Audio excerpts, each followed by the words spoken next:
Lula veio a Nova York com 3 missões: impressionar a opinião internacional com seu discurso na ONU, reposicionar a relação entre Brasil e Estados Unidos e não permitir que um novo desencontro com o líder ucraniano Volodymyr Zelensky ofuscasse os 2 primeiros objetivos. E deixou os Estados Unidos se sentindo bem-sucedida em todas essas frentes. Eu sou Mariana Sanches, enviada especial da BBC News Brasil a Nova York, e nesse vídeo eu conto para vocês como foram os 4 dias de Lula nos Estados Unidos. Vamos começar pelo discurso.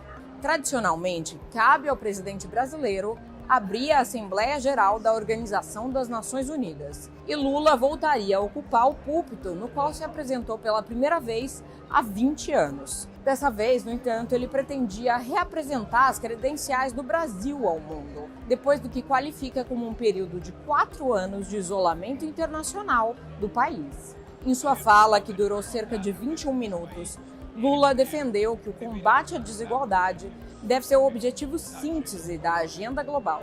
Reduzir as desigualdades dentro dos países requer incluir os pobres nos orçamentos nacionais e fazer os ricos pagar impostos proporcionais ao seu patrimônio. Mas Lula não se limitou a falar na desigualdade dentro de um país. Ele também citou a desigualdade entre países e defendeu que a reforma das instituições multilaterais é necessária não só para que elas tenham mais representatividade, mas também recuperem credibilidade. O líder brasileiro citou em particular o Conselho de Segurança da ONU, no qual o Brasil pleiteia um assento permanente. Essa fragilidade decorre em particular da ação de seus membros permanentes, que travam guerras não autorizadas em busca de expansão territorial ou de mudança de regime. Esta paralisia é a prova mais eloquente da necessidade e urgência de reformá-lo, conferindo-lhe maior representatividade e eficácia.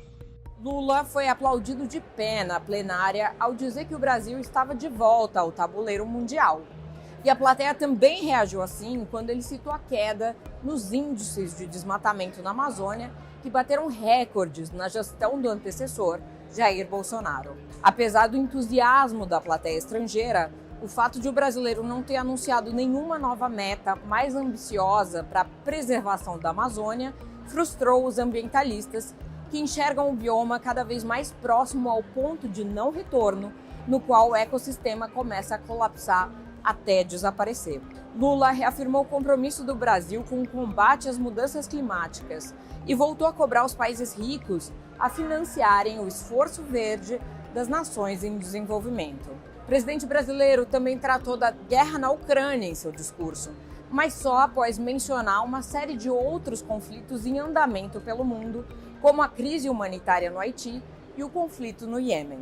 Cumprida essa etapa, Lula passou a se concentrar no encontro bilateral com Biden, que tanto diplomatas brasileiros como os americanos viam como a chance de elevar a relação dos 2 países a um novo patamar. Os presidentes mostraram entrosamento nos 10 minutos de conversa presenciados pela imprensa. Biden sorriu, aplaudiu e cerrou os punhos em aprovação ao colega do Brasil. Segundo fontes dos 2 governos, o momento atual deve servir para superar tensões acumuladas nos últimos meses. De um lado, americanos perceberam algumas declarações de Lula sobre a guerra na Ucrânia como um posicionamento pró-China e Rússia. De outro, brasileiros viram baixa ambição inicial da gestão Biden no envio de recursos à Amazônia. Para quebrar esta espiral negativa, Biden propôs a Lula o lançamento de uma iniciativa em prol dos direitos trabalhistas e da liberdade sindical, algo que resgata as origens de Lula na política nos anos 80, como líder grevista no ABC paulista. Agora, Lula vê a parceria com Biden como uma chance de melhorar a vida dos trabalhadores por aplicativo e de transformar a transição para uma economia verde em algo mais inclusivo e justo para todos. Em que a gente não está discutindo recuperar as coisas do passado. Nós estamos muito mais preocupados em criar coisas novas. Como é que vai ser a relação capital e trabalho daqui para frente, no século XXI? Como é que vai ser a relação capital e trabalho no mundo empresarial digitalizado? sabe, em que as plataformas muitas vezes trabalham as pessoas quase que como trabalho de escravo. Eu não sei se vocês sabem, mas no caso do Brasil, aquelas meninadas que trabalham de moto, trabalham de bicicleta, às vezes eles não têm banheiro para ir. Às vezes eles trabalham de fraldão, porque não tem banheiro para ir. É inimaginável que nesse mundo todo digitalizado, todo moderno, o ser humano seja tratado ainda como se fosse escória. Biden e Lula também concordaram na necessidade da defesa da democracia, na urgência da reforma do Conselho de Segurança da ONU, na abertura de um diálogo para apoiar o processo democrático na Venezuela, na busca por soluções de segurança e desenvolvimento para o Haiti e nas possibilidades abertas pelas energias renováveis. Por fim, após meses de desencontros e trocas de farpas, Lula e Zelensky finalmente se encontraram e tiveram uma conversa classificada pelo chanceler brasileiro Mauro Vieira como uma longa discussão num ambiente tranquilo e amigável, e pelo homólogo dele, o ucraniano Dmytro Kuleba, como uma oportunidade de quebrar o gelo. A diplomacia brasileira vê Zelensky em baixa diante dos modestos resultados de sua contraofensiva militar à Rússia, a recente demissão de seu ministro da Defesa sob alegações de corrupção e a críticas públicas sobre sua estratégia militar feita pelos americanos, os maiores financiadores do esforço bélico ucraniano. Segundo Kuleba, os dois líderes tiveram a oportunidade de expor suas perspectivas sobre o conflito na Europa. O chanceler ucraniano ainda cometeu um ato falho diante da imprensa brasileira ao confundir o nome de Lula e chamá-lo de Putin, em referência ao líder russo Vladimir Putin, o responsável pela invasão da Ucrânia. Em discurso no Conselho de Segurança, Zelensky também defendeu uma reforma do Conselho de Segurança, mas não citou o Brasil como uma candidatura que o país endossaria.